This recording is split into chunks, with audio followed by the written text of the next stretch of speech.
Some crimes fail immediately, others collapse slowly, and then there are crimes that appear successful, until something quiet exposes everything.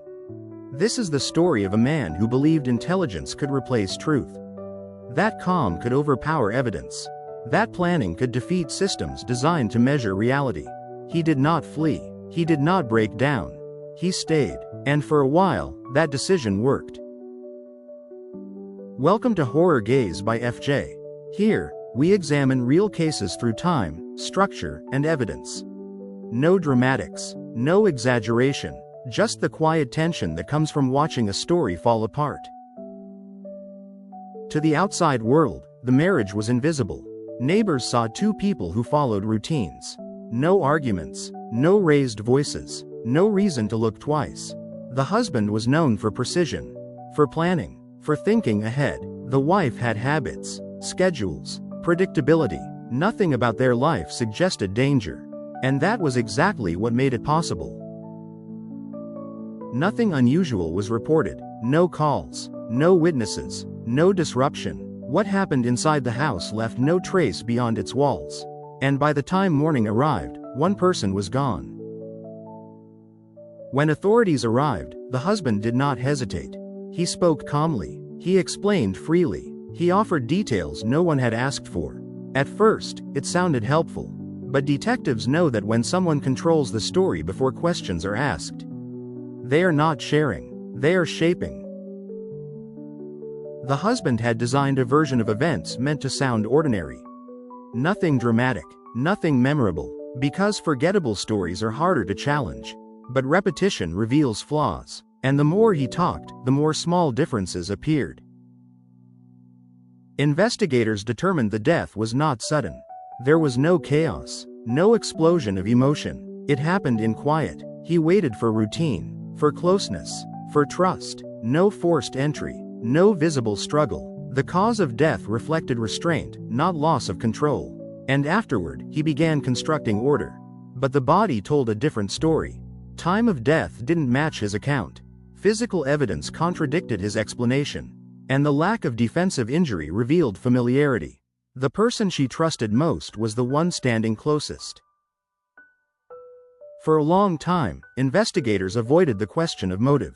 Not because it was unimportant, but because motive is often the least reliable part of any case. People expect dramatic reasons, jealousy, money, rage, but this case was quieter than that. What investigators uncovered was not hatred. It was control. The husband did not kill his wife because of a single argument. There was no final explosion. No moment where everything suddenly went wrong. Instead, the marriage had shifted in a way he could not tolerate. Over time, his wife had begun reclaiming independence.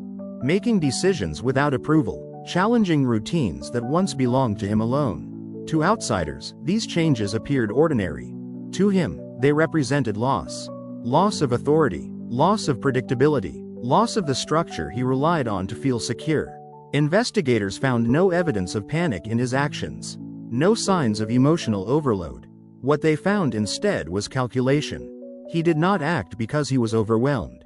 He acted because he believed the situation was slipping beyond his control. And control, for him, was not optional. He believed the marriage existed within rules he had defined. When those rules stopped working, he did not adapt. He corrected. In his mind, removing his wife solved the problem permanently. No negotiations, no compromises, no uncertainty. This is what made the crime especially disturbing. He did not see her as a person making choices. He saw her as an obstacle. And obstacles, in his thinking, could be eliminated. Afterward, his behavior reflected that same mindset. He did not grieve publicly. He did not express confusion. He focused on process, on timelines, on explanations, on what needed to be said to restore order. Because emotionally, the act was already complete. What remained was administration. And that is why his plan failed. Because systems built to uncover truth are designed to expose control masquerading as calm. The second interview was different.